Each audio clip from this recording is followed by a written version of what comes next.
سب کچھ ہو بیوی نہ ہو تو تنہائی کا احساس مار دیتا ہے۔ اس سے ایک اور مطلب نکلتا ہے کہ لباس کے بغیر ایک لمحہ گزارا نہیں۔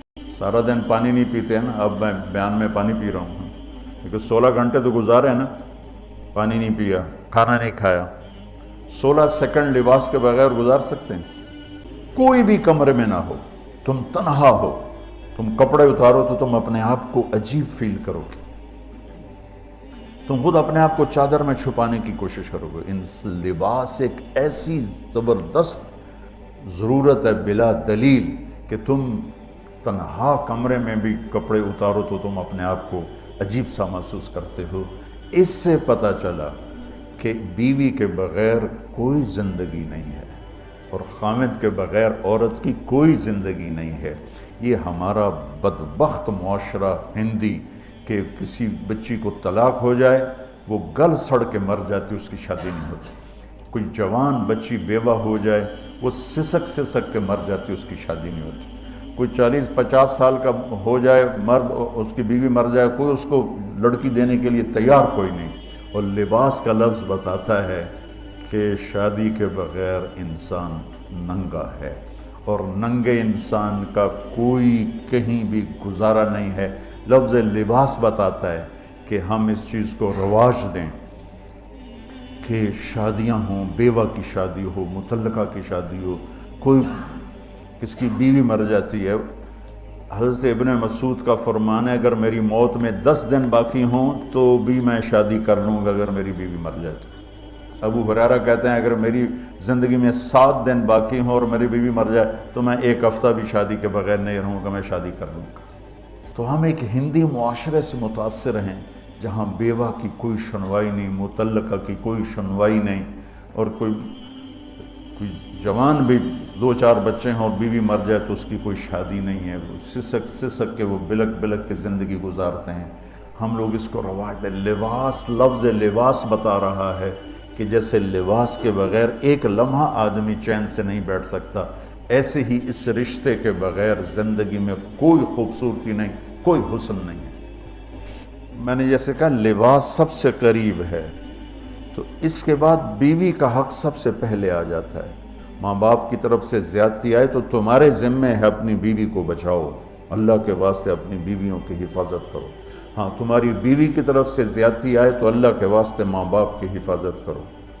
تو اس کا مطلب یہ نہیں کہ تم ڈنڈا اٹھا لو، اپنے اخلاق کیسے بناؤ، سپرنگ بن جاؤ، سپرنگ جو فریشرز کو قبول کر کے دب کر نیچے چلا جاتا ہے۔ نیچے جانے میں جڑ جانے کا نظام چھپا ہوا ہے کہ جھک جاؤ، ماں باپ ناراض ہو ان کے پاؤں پکڑ لو، بیوی ناراض ہو اس کے پاؤں پکڑ لو۔ ذلت میں عزت چھپی ہوئی ہے، ساری زندگی کا تجربہ بتا رہا ہوں۔ ذلت، اللہ کی رضا کے لیے ذلت اٹھانے میں عزت چھپی ہوئی ہے۔ ہن لباس لکم، کتنا ہی مجھے غصہ چڑھا ہو میں اپنے کپڑے پھاڑوں گا، مجھے غصہ آ گیا میں نے اپنے کرتے پھاڑنے جو کسی یہ پاگل تو کرے گا، سمجھدار دوئے دا کرتا پاڑے گا، اپنا نہیں پاڑے گا۔ اب مجھے بیوی پہ غصہ چڑھ گیا تو میرا لباس ہے، اس کو تار کر دوں، گالیاں دوں، تھپڑ ماروں، تو ایسا ہی جیسے میں اپنے کرتے کو پھاڑ رہا اور اپنے کرتے کو تار کر رہا۔ بیوی کو غصہ چڑھے تو وہ اپنے کپڑے پھاڑتی ہیں۔ کپڑوں کے لیے کتنے حفاظتی نظام ہیں، الماریاں بنی ہوئی ہیں اور ہینگر بنے ہوئے ہیں، کریز خراب نہ ہو۔ جب پڑھتا تھا نا لاہور تو اسکول میں یا کالج کا میں سب سے خوش لباس لڑکا کہلاتا تھا، کہ میں اپنی اسکول سے آ کر نا، اب ہاسٹل میں کوئی استریاں تو ہیں نہیں، نہ ہی کوئی نوکر، تو اپنی پتلون کو ایسے ہاتھوں سے استری کرنا اور کر کے پھر تہ لگانا، پھر سرانے کے نیچے رکھنا، پھر اس کے اوپر سونا تاکہ خود بخود استری ہو جائے اور کریز ٹھیک ہو جائے، اور رات کو بالوں کے اوپر رومال باندھنا تاکہ بالوں کی سیٹنگ خراب نہ ہو جائے، کیونکہ میں نے بال بنوائے تھے وحید مراد کٹ بال، دو فلم سٹاروں کا ہیئر کٹ چلا، ایک دلیپ کمار کا، ایک وحید مراد کا۔ تو عام جو تھے نا بال کاٹنے والے، وہ 8 آنے لے کے بال کاٹ دیتے تھے۔ وحید مراد کٹ کے لیے 5 روپے لگتے تھے۔ 5 روپے اس زمانے میں بہت بڑی دولت تھی، جب ڈالر 1 روپے کا تھا۔ 5 ڈالر کتنے ہو گئے ہیں جی؟ 500 سے اوپر ہے۔ تو یوں سمجھو کہ وہ 5 روپے دے کر وحید مراد کٹ بنتا تھا۔ تو پھر میں وہ اوپر رومال باندھتا تھا کہ سوتے ہوئے میرے بالوں کا ہیئر سٹائل خراب نہ ہو جائے۔ ایک چھوٹا سا بچہ ہے لیکن اپنے لباس کو کیسے حفاظت کر رہا ہے، کریز ٹھیک کر رہا ہے، سرانے کے نیچے رکھ رہا ہے اور اس کو صاف ستھرا رکھ رہا ہے۔ ہم کھاتے ہوئے کیا کرتے ہیں، آگے اگر کپڑے نئے پہنے ہوں تو آستینیں چڑھا لیتے ہیں کہ کہیں کوئی شوربہ، کچھ سالن ادھر نہ لگ جائے، ادھر نہ لگ جائے۔ میں جب بھی بیٹھتا ہوں تو میری بیوی کہتی ہے آستینیں چڑھاؤ، آستینیں چڑھاؤ، لگنا چاہے۔ اور آگے ہم کیا کرتے ہیں، تولیہ رکھتے ہیں، نیپکن رکھتے ہیں، رومال رکھتے ہیں۔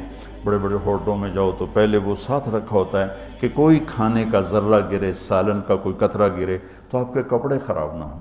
ہم کیچڑ میں جا رہے ہوں تو ہم اپنے پاؤں گندے کر لیتے ہیں، کپڑے گندے نہیں ہونے دیتے۔ اپنے شلوار اوپر کر لیتے ہیں، پتلون اوپر کر لیتے ہیں، پاجامہ اوپر کر لیتے ہیں۔ تو جب کہیں سے کوئی آنے لگے ایسی ناگواریاں تو اپنے اوپر لے لو، بیوی پہ نہ آنے دو۔ ہم کپڑا بچاتے ہیں یا پاؤں بچاتے ہیں؟ کپڑا بچاتے ہیں، شلوار اوپر ٹانگ لیتے ہیں، کرتے کو یوں سمیٹ لیتے ہیں۔ تو جتنا کیچڑ ہے حالات کا، واقعات کا، اخلاق کا، وہ کیچڑ اپنے اوپر لے لو، بیوی کو بچا لو۔ اور بیوی کیا کرے، وہ جتنا کیچڑ ہے حالات کا، واقعات کا، ناگواریوں کا، اپنے اوپر لے لے، خامد کو بچا لے۔ لباس کا اور کیا کام ہے، یواری سواتکم، یہ تمہارے عیب چھپاتا ہے۔ تو میرا کام کیا ہے، میں بیوی کی کمیاں چھپاؤں، ڈھنڈورا نہ پیٹوں۔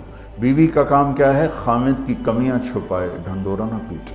دوسرا کام کیا ہے لباس کا، وریشہ، لباس مجھے خوبصورت بناتا ہے۔ یہ ایک واحد رشتہ ہے جو زندگی کو خوبصورت بناتا ہے۔ ہن لباس لکم انتم لباس لہن۔ تو لباس کیا کرتا ہے، زیب و زینت۔ لباس کیا کرتا ہے، عیب چھپاتا ہے۔ لباس کیا کرتا ہے، خوبصورت بناتا ہے۔ تو اس رشتے کو خوبصورت بنانا ہے، بیوی خامند کے لیے، خامند بیوی کے لیے۔ کس طرح یہ رشتہ خوبصورت بنے گا، اچھے اخلاق کے ساتھ، اچھے اخلاق کے ساتھ۔ اگر گھر والوں کے اخلاق اچھے ہوں، وہ بچی ساس سسر کو ماں باپ بنا لے، ساس سسر بچی کو ماں باپ بنا لے، خامند بیوی کو ہتھیلی کا چھالا بنا لے، بیوی خامند کو ہتھیلی کا چھالا بنا لے۔ میں قربان جاؤں اپنے نبی پر، ساری کائنات نور ایمان دینے والی ہستی، اور حضرت عائشہ رضی اللہ عنہ کو لقمے بنا کے کھلا رہے۔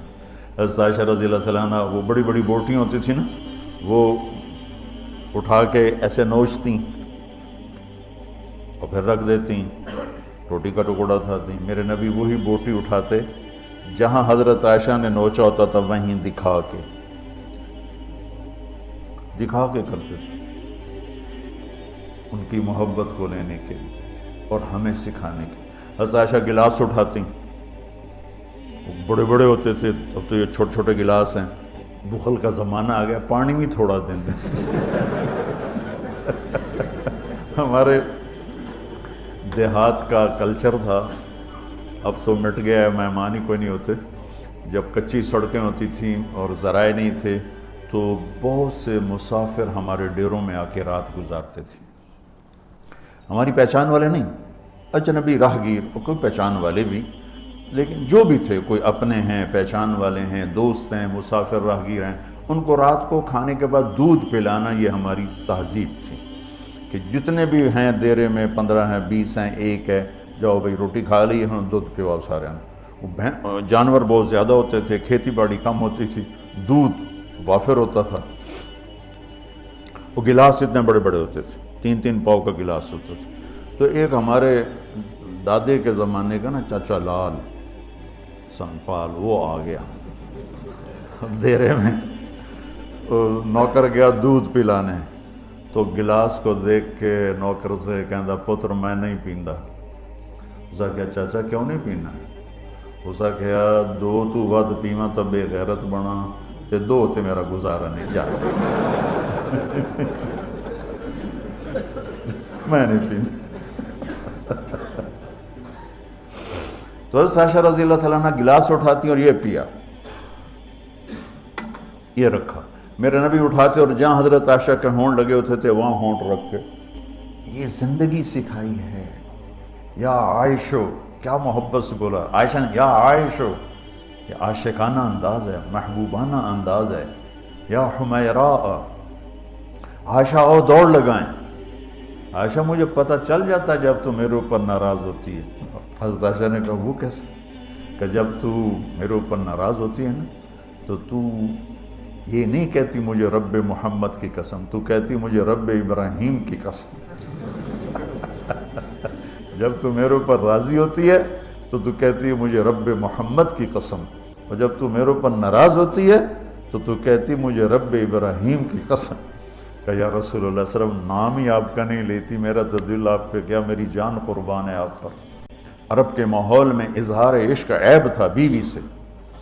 ہاں معشوق سے اظہار عشق ساری شاعری بھری پڑی. تم نے شعراء جاہلیت پڑھو یا بعد کو پڑھو، بھری پڑی. وَهَلْ تَبْكِينَ لَيْلَا إِذَا مِتُّ قَبْلَهَا وَقَامَ عَلَىٰ قَبْرِ النِّسَاءُ النَّوَائِحُ لَيْلًا كَمَا لَوْ أَصَابَ الْمَوْتُ لَيْلًا بَكَيْتُهَا وَجَادَ لَهَا دَمْعًا مِنَ الْعَيْنِ صَافِحُ وَأَغْبِطُ مِنْ لَيْلًا بِمَا لَا أَنَالُهُ بَلَا كُلُّ مَا قَرَّتْ بِهِ الْعَيْنُ طَائِعُ وَلَوْ أَنَّ لَيْلًا. دیکھو لیلہ لیلہ لیلہ، چار شعر ہیں لیلہ، ہر شعر میں لیلہ. وَلَوْ أَنَّ لَيْلَ الْأُخَيْلِيَّةَ سَلَّمَتْ عَلَيَّ وَدُونِي جَنْدَلٌ وَصَفَائِحُ لَسَلَّمْتُ تَسْلِيمَ الْبَشَاشَةِ أَوْ زَقَى إِلَيْهَا صَدًا مِنْ جَانِبِ الْقَبْرِ سَائِحُ. وہ بڑے زور شور سے لیلہ لیلہ لیلہ اپنے اشعار میں کہہ رہا ہے. لیکن بیوی سے اظہار عشق عیب، موت. اس ماحول میں جس میں بیوی سے اظہار عشق ایک عیب تھا اور معشوق سے اظہار عشق شاعری بھری پڑی. ترکت ہوا لیلا وسعد بمعزل، کیا کیا خوبصورت شاعری ہے. بے اب الشموس الجانحات غواربا، اللہ بساط من الحریر جلاببا حاولنا تفدیتی وخفنا مراقبا فوضعنا ایدیہن فوق ترائب.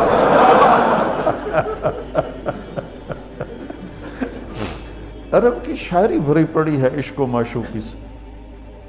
اس ماحول میں میرے نبی سے ایک شخص کہتا ہے یا رسول اللہ من احب الناس الیک، آپ کو سب سے زیادہ کس سے پیار ہے؟ بھری محفل ہے، مسجد الگ نہیں یوں کر کے پوچھ رہا ہو. بھری محفل میں آپ سب سے زیادہ کس سے پیار کرتے ہیں؟ تو آپ نے زور سے کہا عائشہ سے. اللہ اکبر. وہ تو ہل گئے، کہنے لگے ان کی تو سمجھ میں نہیں آئی بات. تو انہوں نے کہا یا رسول اللہ میرا مطلب ہے مردوں میں آپ کس سے زیادہ پیار کرتے ہیں؟ تو آپ کو اندازہ ہو گیا بھئی کیوں یہ پوچھ رہا. اس کو ہضم نہیں ہوا جواب. تو آپ نے کہنا تھا ابو بکر سے. تو آپ نے فرمایا مردوں میں عائشہ کے عباس، ابوہا عائشہ کے عباس. کیا زندگی سکھائی. ہن لباس لکم وانتم لباس لہن، یہ تمہارا لباس ہیں. تمہیں کتنا ہی غصہ چڑھے لباس تو نہیں پھاڑو گے. تمہیں غصہ چڑھے بیوی کو بے عزت نہ کرو. بیوی کو غصہ چڑھے تو کرتا پھاڑے گی، اپنا دوپٹے کو آگ میں ڈالے گی نہیں، اس کو بچائے گی. صرف پاگل یہ کام کرتا ہے. اسی ایک لفظ لباس کے اندر زندگی گزارنے کا پورا طریقہ موجود ہے. اور اسی کے اندر بیواؤں کی، مطلقہ کی، رنڈوے کی شادی کا اشارہ خوبصورت موجود ہے کہ لباس کے بغیر تو ایک لمحہ انسان نہیں گزار سکتا.